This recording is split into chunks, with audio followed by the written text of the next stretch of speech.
The Seattle Seahawks, who are very talented, are very, very, very interested in trading to Jamal Adams. Now, I'll throw a little wrench into this, because I don't know how much you want to put into this or, how much you take what Le'Veon Bell says seriously. But Le'Veon Bell came out yesterday and said, Jamal Adams, they've spoken and he doesn't really want to be traded. He just wants to be treated with respect, and he's going to wind up staying here. Now, who knows? I don't know if anything Le'Veon Bell says that it's true or not true, and nor do the Jets plan to trade him unless they get a good deal. So, Matt, I don't know. Jamal Adams would look really strong in Seattle. Seattle would look strong, really strong with Jamal Adams. You got what's his name? Quadri Diggs is the other safety up there in Seattle. Mm-hmm. Man, that'd be set up for you. That's a Legion of Boom coming right back to Seattle, and with that offense the way it is, they've improved the offensive line. They've got DK Metcalf over. You got a guy like Jamal Adams to the Seahawks, man. That's it. They're winning the NFC, going to the Super Bowl.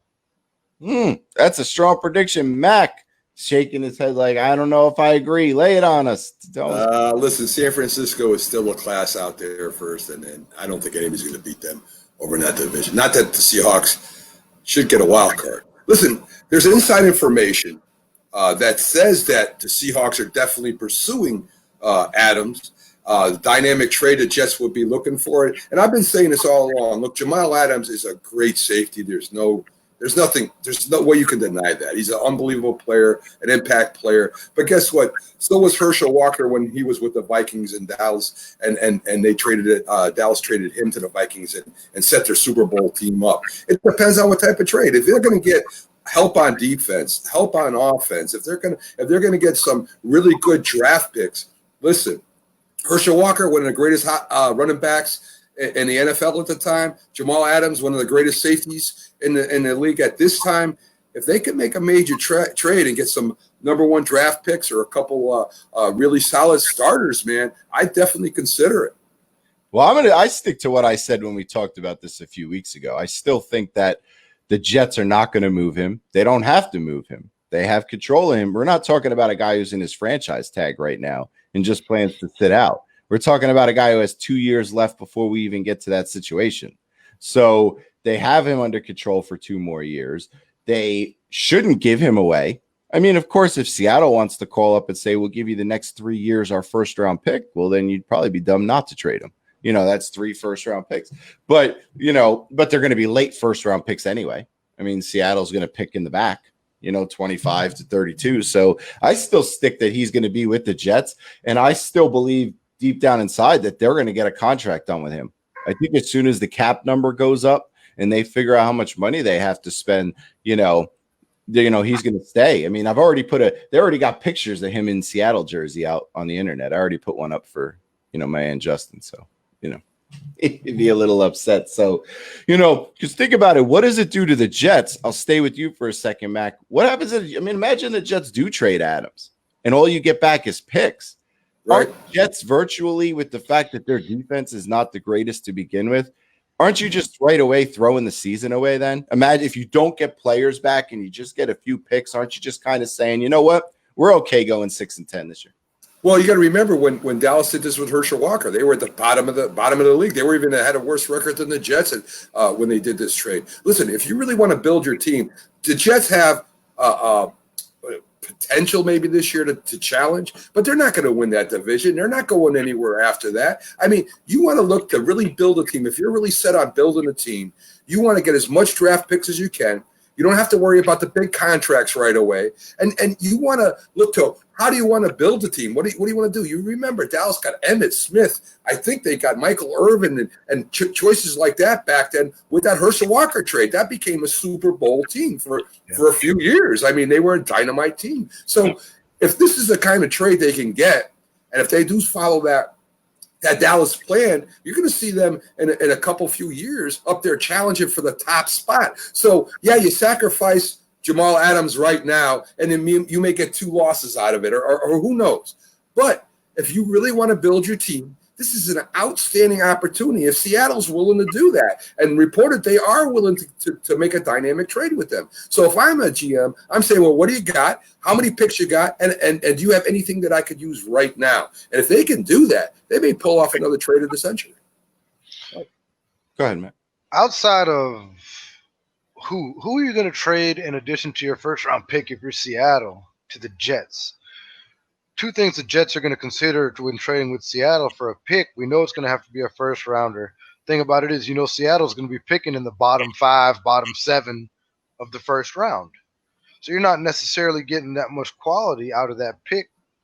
Now, are they going to throw in their second rounder? Or are they going to throw in 2 first rounders in the following seasons? Are you going to throw in one of your star players on offense? Are you going to trade away a linebacker?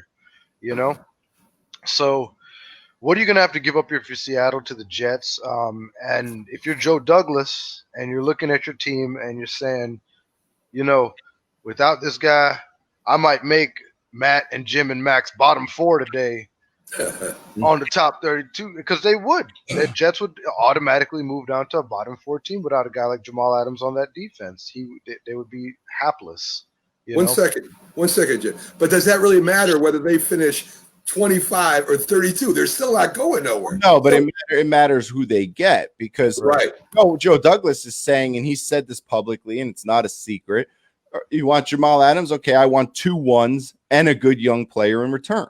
Mm-hmm. So if Seattle's going to come back and say, you can have our 1 this year, you can have our 1 the year after that, and we're going to give you a young, talented player, not some guy who's like number 50 on the depth chart, they probably would do it. I would think it would have to be a DK Metcalf. It would have to be somebody on offense, because they're not going to bring in Jamal Adams to send somebody away on defense. That would be counterproductive. Mm-hmm. So they would have to give up not an offensive lineman. They just brought those guys in to try to help out Russell Wilson. It's not going to be Russell Wilson. Who are you going to send? CJ Procise? They don't need a running back. That leaves the wide receiver position. That leaves DK Metcalf or Lockett. Lockett's a little bit older. That would leave Metcalf. Are you going to trade away DK Metcalf? But you would come if you were the Jets. If the Seattle offered you Metcalf and 2 1s. Yeah. Send it. I'm out of there. I'm out of there.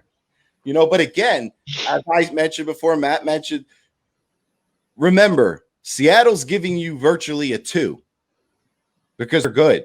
They're not giving you a top 10 pick. It's like the NBA where, they trade you the 24th pick in the draft and you get a lucky ball in the lottery and you're in the top 5. This is virtually almost the second round pick 2 years in a row. Exactly. I don't know if that's enough. I'm with Tyrone on this one. And I'll stay where I've said this all along. I've never changed course. Do not trade him. I don't care if he's unhappy. Pay him. Well, I like our second round draft choice this year, Jim. He's a pretty good. Listen, that was a fluke where a guy who should have went in the first round slid. You're putting on that happening back-to-back years that they get that lucky. If you look at the draft, most of the draft picks that come up and start almost right away are like 2 through 4. The number 1 draft picks in a lot of cases not only don't come up and play right away, but sometimes they're busts. So I'm not saying that having a lower first round draft choice is better than not having a higher first round draft choice. But if you're building a team, if you're trying to get players to build and have your team get stronger, it doesn't matter who the top player is, like a Chase Young or something like that. It's more important to me that you start filling in all your blanks and all your needs at like 2 through 4. And that's where most of the players start right away from. No, I get what you're saying, but I'm not trading a 24-year-old all-pro safety who's probably the best safety in the league or top 2. Yeah, if they trade him, they're going to have to start the third round pick Ashton Davis out of California probably at that position, and that's not going to happen. Yeah, the Jets have to end this cycle of constantly just saying it's okay to be crappy. I think Joe Douglas is going to end that cycle. He's going to build that team into a contender. Joe Douglas is a great GM, and we saw what he did with the Eagles. He built that team up. Granted, he kind of took over part of it, but Joe Douglas built that team. Right, that's the point, though. You build that team. You build that team around a 24-year-old all-pro safety. He's not 28. He's 24. That's who you got. A great young a guy that can be a great young quarterback. Got a lot of potential. Denzel Mims, they got him in the second round last year. That was a good quality pick for them. Mekhi Becton's going to come in, so now you've got your guy defending Darnold's blind side. So the Jets are set up they're okay, But if you lose Jamal Adams, that defense it's not even over that with. great to begin with. The defense, Exactly, they're not that good to player begin you have with. that's good, and then it's like, well, here we go. Now He fills a lot of holes for them from one position. Well, I'll tell you, I'd rather have a player on the team that wants to play for me, that really wants to contribute. I don't want somebody that's in the press all the time complaining, may hold out from practice, may not give you everything he wants because he's unhappy. Well, he never said he didn't want to play for them, Mac. He said that he wanted to be paid fairly and in accordance to as good as he is. He just said he wanted to go to different 8 teams, Mac. Yeah, I just said that. Request is trade, but here's the thing, Mac. You're asking on the flip side now. You're saying to Jet fans, okay, you just accept the fact you're going to be crappy for 3 years while we bring in these picks for the Adams trade and we draft them and we mold them and we bring them in. In sports, nobody has patience. Nobody wants. Well, then they're going to be stuck with a 7-9 team for the next few years. Listen, if you really want to rebuild a team, you go after. You got to get draft picks. You got to be smart in the free agent market. And I'm telling you right now, Jamal Adams not being there, getting all of these resources may build the Jets quicker than holding on to Jamal. Well, right, but see, that's the thing is you're going under the process that the Jets consider themselves rebuilding. They don't. They consider themselves a contender this year. Regardless of where we think they'll finish, the only thing that really matters when it comes to building a team is what the team views, because that's how they're going to go after it. The Jets consider themselves in the playoff hunt. If they didn't consider themselves in the playoff hunt, they never would have signed Le'Veon Bell. Never. Because that would waste a pick for a team that's not trying to win. They thought they were ready to go. Yeah, so they're ready to go. So if you're ready to go, you have to keep Adams because he's all you got on defense. Mm-hmm. So you want to say May is pretty good, but he's not Adams. Definitely. You know what I mean? So we'll see what happens with that. I just, everyone had talked about Philly, Dallas, and this is wishful thinking. The Cowboys and Eagles remind me of the Yankees. At any time someone's available, they automatically think they're getting them. Like, slow down. That's not how it works. All right. Nobody wants to play in Philly. All right. No, did you not hear what Denzel Mims said? No one's playing dirty Philly. What are you talking about? Who wants to go to Philly? The only Philly team we ever talk about on the air is the Flyers. Oh, man. No one wants to play in Philly. No, you ever notice that, though? Seriously, like in baseball, how the Yankees, whenever someone's available, everyone's they're going to the Yankees. And I can understand that because when you're the Yankees and you have like an open wallet, that's possible. But you ever notice how the Cowboys and the Eagles have become the football version of that without the money? Everyone who comes available, maybe Jerry will go get him. Jerry can't pick up anyone right now because he's hiding in the middle of the Mediterranean on his yacht, trying to figure out how he can recover from his BLM comments from 3 years ago when Kaepernick was kneeling, and he's afraid to speak publicly. He doesn't have time to get Jamal Adams because they're about to send a search party out for him. So he's wondering how he's going to pay Dak that Patrick Mahomes contract is what he's trying to figure out. How do I get out of this one when Dak's – well, I'm not going to get into Dak being a bum, but he is. But anyway, so because Mac and I went about this during the week. So with that being said, well, that's another story we'll be monitoring every week, all week, until we figure out what happens with Adams. And I'm sure something's going to break in the next 2 months. I mean, he's either going to get traded or once the season starts, he's there. End of story.